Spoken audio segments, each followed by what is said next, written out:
Привіт! Сьогодні на вас чекає розповідь, як представники каналу «Усе про Чехію» та спілки «Разом у Європі» Чесько-Український культурний центр представляли українців на 10-му Європейському міграційному форумі.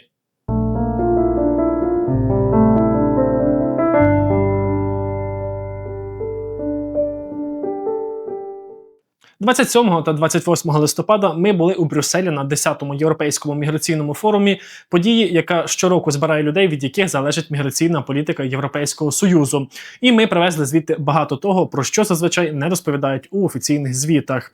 Це були 2 дні, які зсередини показують, як Європа бачить мігрантів. 2 дні, які відкривають очі на різницю між країнами. 2 дні, після яких розумієш, про нас говоритимуть лише тоді, коли ми будемо там і говоритимемо самі. Що це за форум і чому він важливий саме для українців? Уявіть величезну будівлю Європейського економічного і соціального комітету. Коридори наповнені людьми з бейджиками з більше ніж 30 країн, політики, активісти, юристи, соціальні працівники, представники міст, консультанти, експерти, великі організації і маленькі ініціативи. Це European Migration Forum – місце, де Європа вирішує, як і кого інтегрувати, як захищати мігрантів, кого слухати та кому давати гроші. У 2025 році форум зосередився на темі використання навичок мігрантів у ЄС. Це звучить красиво, але криє за собою дуже болючі питання. Чому люди, які мають освіту та досвід, роками працюють на найнижчих позиціях? Це про українців також. Загалом було 206 учасників, з них лише 7 українців, 7 на всю Європу. І серед цієї сімки ми, представники каналу «Спілки Разом у Європі», Чесько-Український культурний центр і творці медіапроекту «Усе про Чехію». Це означає, наш голос був один із небагатьох, хто міг донести реальні проблеми українських мігрантів у ЄС. Виявляється, Європа майже не знає, що відбувається з українськими біженцями, і це головний висновок. Під час дискусії ми багато разів чули, що у Європі добре знають ситуацію мігрантів з Африки, але майже не знають ситуацію українців. Тому пропонуємо чесне порівняння. Українські біженці. У більшості є освіта, є професія, спеціальність, часто знають англійську або швидко опановують місцеву мову, хочуть працювати та інтегруватися. Біженці з Африки. Дуже часто без освіти, їм важко знайти будь-яку роботу, вони мають культурні бар'єри. Багато з них прибуває нелегально або без документів. І знаєте, що виявилося найтрагічнішим? У результаті і українці, і африканські біженці працюють на низькокваліфікованих роботах, бо система ЄС не вміє швидко визнавати дипломи та давати людям шанс працювати за фахом. Це звучало на форумі знову і знову. Також з'ясувалося, що фінансування – це найбільший біль малих організацій. Це тема, яка об'єднала усі країни. Уявіть, є малі організації, створені самими мігрантами, українцями, африканцями, сирійцями, ким завгодно. Вони розуміють свою громаду найкраще. Вони працюють на землі з реальними людьми. Але гроші їм майже не дають, гранти отримують тільки великі європейські структури, а ті не завжди хочуть співпрацювати з маленькими ініціативами. Це величезна системна проблема, і так це стосується і Чехії.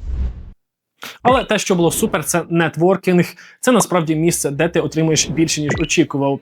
І тут форум був фантастичним. Ми познайомилися з різними організаціями: Болгарія, Хорватія, Німеччина, Фінляндія, Естонія, Чехія. Було багато важливих розмов в кулуарах, обмін досвідом, обговорення спільних програм. Нашими співрозмовниками були фахівці з інтеграції з Фінляндії та Нідерландів, італійські соціальні організації, працівники міністерств та політики з Європарламенту, експерти з працевлаштування мігрантів. Саме такі контакти і є золотом. Увечері першого дня був невеликий концерт бельгійсько-арабського дуету «Дамас Дуо», скрипка і акордеон. Музика, яка поєднує Європу та Схід у одному звучанні. Меланхолія, драйв, етніка, імпровізація – це було справжнє відкриття. Це маленька, але дуже тепла частина усього форуму.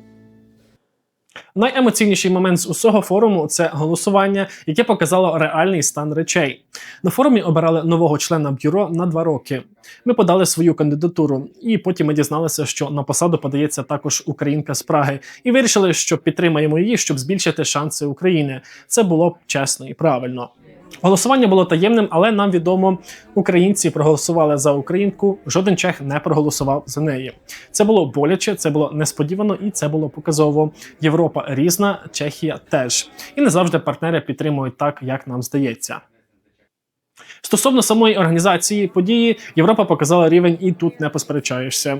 Готель високого класу, сніданки з лососем і свіжим фрешом, 2 дні грецької кухні, кава, снеки, печиво, добре організовані круглі столи, покриття усіх витрат, проїзд, готель, харчування. Усе на рівні, який показує ЄС уміє організовувати події.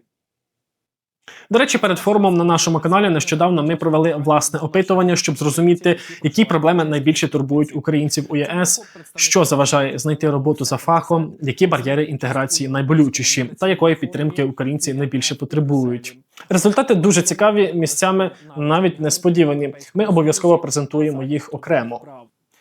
А зараз висновки, чи має форум реальний вплив на Європу. Відверто і чесно, насправді, на велику політику вплив мінімальний.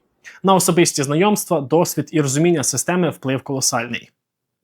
Ми вийшли з цього форуму з величезною кількістю нових контактів, думок, аналітики та досвіду, який допоможе нам працювати для українців у Чехії. І найголовніше, ми донесли голос українців туди, де зазвичай його не чути. Пишіть у коментарях ваші думки та враження, не забудьте поставити вподобайку, підписатися на канал і поділитися цим відео з друзями-українцями у Чехії. Також запрошуємо вас на наш подкаст «Мовна мозаїка» для вивчення чеської мови, який ви знайдете на платформі Spotify та Apple Podcasts.